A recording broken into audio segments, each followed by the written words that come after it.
Hi everyone! So video review for Kitten by Char. I've just finished reading this last night. It was a massive book for me to read this week, but there was just something about this book that I wanted to get it read. It's a very good book. I really did enjoy it. For those of you that didn't see the introduction video, this is Kitten. This is what the book looks like. The book, now that I've read it, this artwork on the front cover completely suits this book. Whatever is going on here is Ray. That's just all you need to know. That is Ray. Ray is cool. That's the length of the book for any of you that didn't see. It's quite, like I say, it was quite a chunky book. It was a challenge to read in a week, but I did it around work and around other things, and I really enjoyed reading it. The book is mostly about Ray. It's written from Ray's point of view, so it is in first person. The whole book is narrated or told by Ray. So Ray is a biker, a non-violent biker, but she has a violent streak because it comes out in the book, which it suits. And the language throughout the book as well, when all of the characters are talking, really suits them as characters. So some of it's repeated a lot throughout. The expressions, the way they express themselves is very repetitive, but in this circumstance it suits the book because the type of character, the type of person Ray is, I believe she would speak like this. She would constantly repeat herself. She would constantly want to make her aims in the world known. That's just the type of person she is. And her feelings to people, she's very good at expressing those, but it's always with the same language, and that's natural. That's natural. People repeat. I know I repeat quite a lot what I say. I say the same things and the same expressions, and it's just people. It's just what we do. It's a nice natural thing. So Ray's a nice natural character, and it's written like a natural person. It's written like she would see things. It's written like how she would describe things. It's perfect. Ray is a fantastic character. I cannot say enough.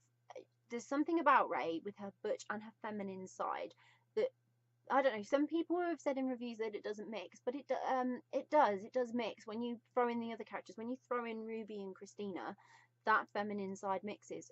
Ruby's quite rough and Christina's quite sweet and innocent. So when she's got both sides of that, from her friend and her other friend, and they live with her, they all live in this same house, that feminine side of Christina would continuously start to rub off on her anyway, especially when they start developing a relationship. So I think it's, again, natural to the character. People change, and Ray changes. How she is originally at the beginning of the book, she's a slightly different Ray at the end of the book, but she's still the same Ray, if that makes sense. She's not changed entirely, but she's developed, which is great. Character development is so important in a book, and that's what you want to see. You want to see throughout life, we all change, we all develop. Things come in and out of our life, and it affects us, and we change with those things.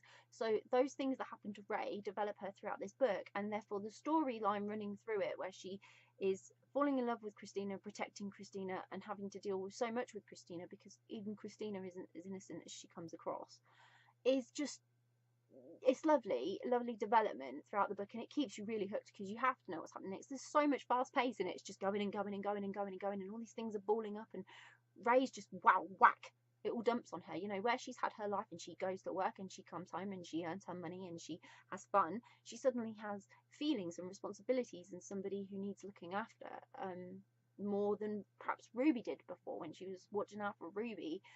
Ruby's a little bit tougher and she can take care of herself. Christina's not that type of person, so she needs more care. And the relationship as it develops between them is really nice. There is a twist at the end, and you just do not see it coming. But it's a great twist, and it's obviously leading up to book 2, which I now have, and I'll read shortly because I'm really excited just to find out whether they do get married and whether life is happy, or whether Ray's got more twists coming at her. So yeah, that was a great book, Kitten by Char. Definitely for a debut, it was good. It was really good. I'll post a link in the description for you to check it out.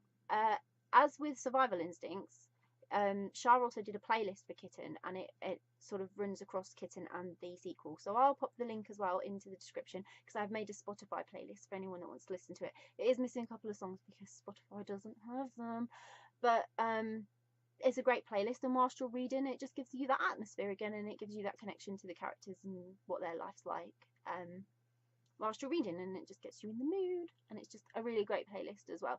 So that's Kitten by Char. go check it out. If you've read it, let me know what you think.